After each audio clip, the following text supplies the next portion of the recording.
The PlayStation Store is running its games under $15 sale right now, and I want to highlight 10 deals as a part of the sale. Not looking at the Planet sale or whatever they're calling it, just want to isolate these deals videos into one sale at a time. This sale is ending November 11th, so got a couple more days, a little over a week actually, so want to highlight some really good stuff as a part of that sale. As always, we are coming up on Black Friday, so if you don't pick up any deals, nothing to really worry about. We are going to get a bevy of deals heading into Black Friday, heading into the holiday sale, and probably heading into every week because Sony knows they can make a lot of money off you guys by selling you video games at cheaper prices. I just like to give you guys recommendations when I see good deals, so let's get right into it. Want to make this relatively quick. Borderlands The Handsome Collection, 75% off for $9.99. Look, when you talk about the content you're getting with a Borderlands Handsome Collection, when you have Borderlands 2, you have the Borderlands 2 DLC, you have Borderlands Pre-Sequel, you have Borderlands Pre-Sequel DLC, it is a great offer. Borderlands has this notion that a lot of people think you can only play these games if you play with a few friends, and yes, they're great cooperatively, but I have beaten Borderlands 2 several times, both with friends, both alone, and it is enjoyable either way. Humor is great, visuals are great. This is one of those games that age really well because it employs a very interesting visual style, and it's really unique compared to a lot of other games. And it's one I find myself always going back to, Borderlands 2 in particular. I just love that game. Probably my favorite game in the entire franchise. For $9.99, this is a collection that is incredibly worthwhile. Next up, we have Metro Redux, $7.49, Metro 2033, Metro Last Light, two incredibly atmospheric first-person shooters. Great settings, great storylines. For a first-person shooter, you generally don't expect narrative-driven stories as one of the biggest element of the game, but given that Metro is a single-player first-person shooter series, that is kind of imperative that you do offer a quality storyline, and you do have that in Metro Redux. And again, atmosphere-wise, this is one of the most engrossing games that you can play in the sense that they really get the music down right and the sound design, and then they couple that with a great design environmentally, and that really brings you into the world of the game. It plays great on PS4. Would love to see it get another upgrade on PlayStation 5. I just think the sky's the limit from a technical standpoint. With Metro, you can do a lot with it, so let's hope that happens. $7.49 for it, I think, is a great pickup. Next up, here's a title that doesn't get a lot of love, and that is Shadow Tactics Blades of the Shogun. It is at 90% off for just $5. Definitely a fantastic buy right now. It is a great game. If you're into strategy tactical games, this is one you're going to really enjoy, especially if you dig that setting. It's set in Japan during that Edo period that I think everybody loves, samurais, all that good stuff. And it's a very well-made game that actually works pretty well on PlayStation 4. Ideally, you do want to play games like this on the PC, and if you do have a PC, the game is down to $6 on Steam, so maybe check it out over there. But if PlayStation 4 is your only option, it plays well enough on PlayStation 4 that you can enjoy it, and with the DualShock 4 controller. I know a lot of you guys aren't a fan of real-time strategy games, not my favorite genre in the world, but Shadow Tactics is one that I got really into, maybe just based off the setting, because I do really dig the setting. Where's my Edo period Assassin's Creed? But yeah, Shadow Tactics Blades of the Shogun is really great, and for $5, that's really what sold me on recommending this deal. That's 90% off. I believe that's the cheapest it's been on the PlayStation Store. Definitely give it a look. Next up, we have Okami HD, 50% off for $9.99. Look, there's a reason why Okami is considered by many to be one of, if not the best PlayStation 2 game of all time. There's a reason why so many people are clamoring for an Okami sequel. It is because Okami is legitimately an incredible game. A lot of people see comparisons to The Legend of Zelda, and I definitely understand that. Okami offers something unique in its own right as well, and that art style, my god, how long has it been since Okami was released? Didn't it come out back in 2005? Let's give you guys a live rendition of when Okami came out. Okay, 2006. It has been 14 years, over 14 years since the game has come out, and it still looks amazing because that art style is so incredible. And it just doesn't age, man. For $10, you're playing one of the greatest adventure games maybe of all time. I don't think that's too much of a stretch to say it. One of Capcom's best games that they ever put out, and hopefully we get Okami 2 at some point. It seems like Capcom is listening to their fans these days, so I think it's more likely than ever that at some point we will see an Okami 2. Next up, we have Middle-earth Shadow of Mordor Game of the Year Edition, 70% off for $6. This is the first PlayStation 4 title that I really saw as a legit next-gen title. One of the first. There were a couple of other games, but one of the very first that I saw as a great next-gen title. You know, Infamous Second Son was great, but Middle-earth Shadow of Mordor, I had a great time with it. Gameplay is super satisfying. Combat is good.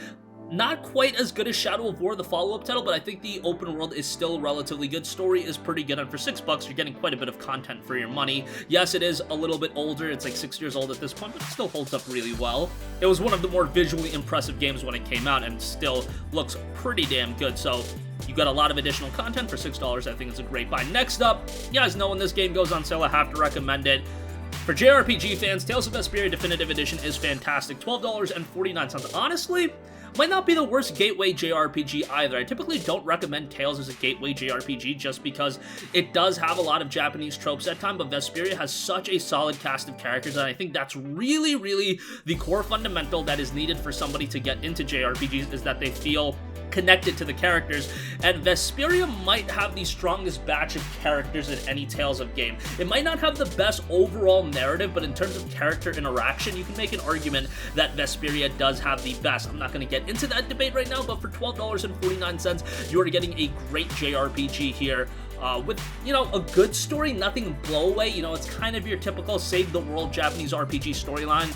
But hey, that's kind of JRPGs these days in general. $12.49, again, a great price, and a lot of content with this one. This is one of the lengthier Tales of games with a lot of content to boot. Alright, moving on from that, Darksiders Fury Collection of War and Death, $7.99. So this one confuses me because they have Darksiders 2 listed separately for $9, but this includes Darksiders 1 and 2, so I was a little bit confused as far as why that is. I don't know if I'm missing something here, but I do believe I'm right in that this is Darksiders 1 and 2. Darksiders is a good franchise.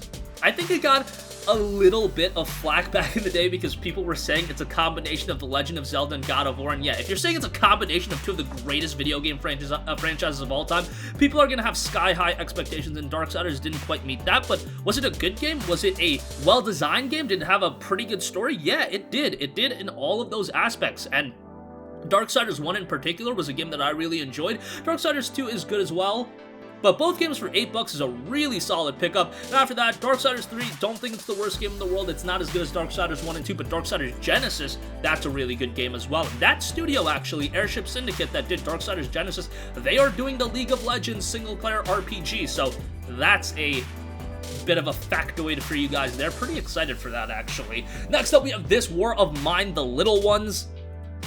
This was the game done prior to Frostpunk, and I loved both This War of Mine and Frostpunk, and I feel so bad that I'm forgetting the studio's name right now. 11-Bit Studios, sorry guys, you guys are great. Just completely escaped my head. I remember your games though. This War of Mine was great. This is a very, very dark game. I mean, Frostpunk is maybe even darker. These games are just completely brutal, in the sense that they make you feel kind of like human garbage at times, but yeah, that's because they have such strong storytelling and just strong decision-making, especially with Frostpunk. But This War of Mine was a great game, decision-based game, and it's interesting because 11-Bit Studios does a good job, particularly with This War of Mine and Frostpunk, where they make you feel like you actually have to make emotionally moving decisions, and it's not like you're overpowered. That's the thing with This War of Mine. You are just dudes that have to survive in a war-torn city, and again, when we talk about atmosphere, This War of Mine is another one of those games that absolutely absorbs you in and emotionally moves you. A lot of games these days don't emotionally really impact me from a, you know, presentation standpoint, storytelling standpoint. All of those elements are a concoction to really get you to emotionally invest in a game. This War of Mine does that to a T.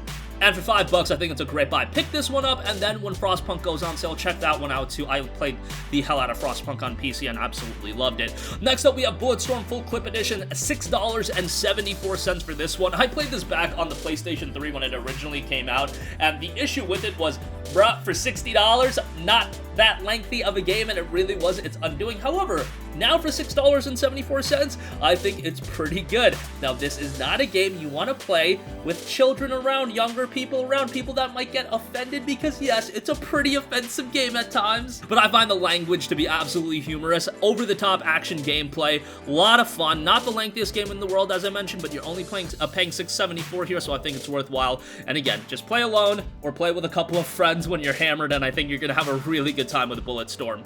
Lastly, I do want to give a shout to Team Sonic Racing for $14.99.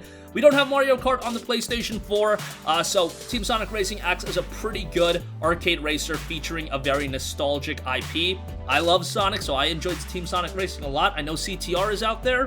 For me, I'm more, invested into Sonic because I did play Sonic way back in the day, and if you're like me in that instance, I think you're gonna get a kick out of Team Sonic Racing. It's a well-made game as well. So do give it a look at $15, a little bit on the pricier side, but I think this is one of those games that's very replayable. Play it with a couple friends and you'll have a really good time with it. That's going to conclude this video. A lot of titles. I didn't get through this as fast as I would have liked, but sound off with all of your thoughts in the comment section down below. Again, let me reiterate, we've got a lot more deals coming up, so if you don't feel like you really want to pick something up, don't be forced to just because you see cheap games. I think recently that's been the undoing of a lot of people just because these games get so cheap. I think Sony has figured out the Steam formula and that if you just put games on sale for $5, people are just gonna buy it. They're gonna be like, oh my god, $5. They might not even ever play it, or they had no intention to ever buy it, but if games get cheap enough, they just buy them anyway. Don't be the guy that makes their backlog way too enormous that you're never gonna be able to tackle it, because I know a lot of you guys watching this video, I see you guys in the comment section, you're pretty much at that point, and you don't want to continue to add to that. But that's going to wrap up this one. Sound off with all of your thoughts in the comment section down below. Thank you for watching, and goodbye. Hey guys, we hope you enjoyed the video, and if you did, make sure to hit the subscribe button, and if you're already subscribed, do us a favor and hit the bell icon. This way you'll be notified whenever we post a new video. That's the best way to keep up with all of our uploads, and we usually try to upload 2 videos a day. And with the bell icon hit, you'll be notified whenever we do upload a video. As always, thanks for watching.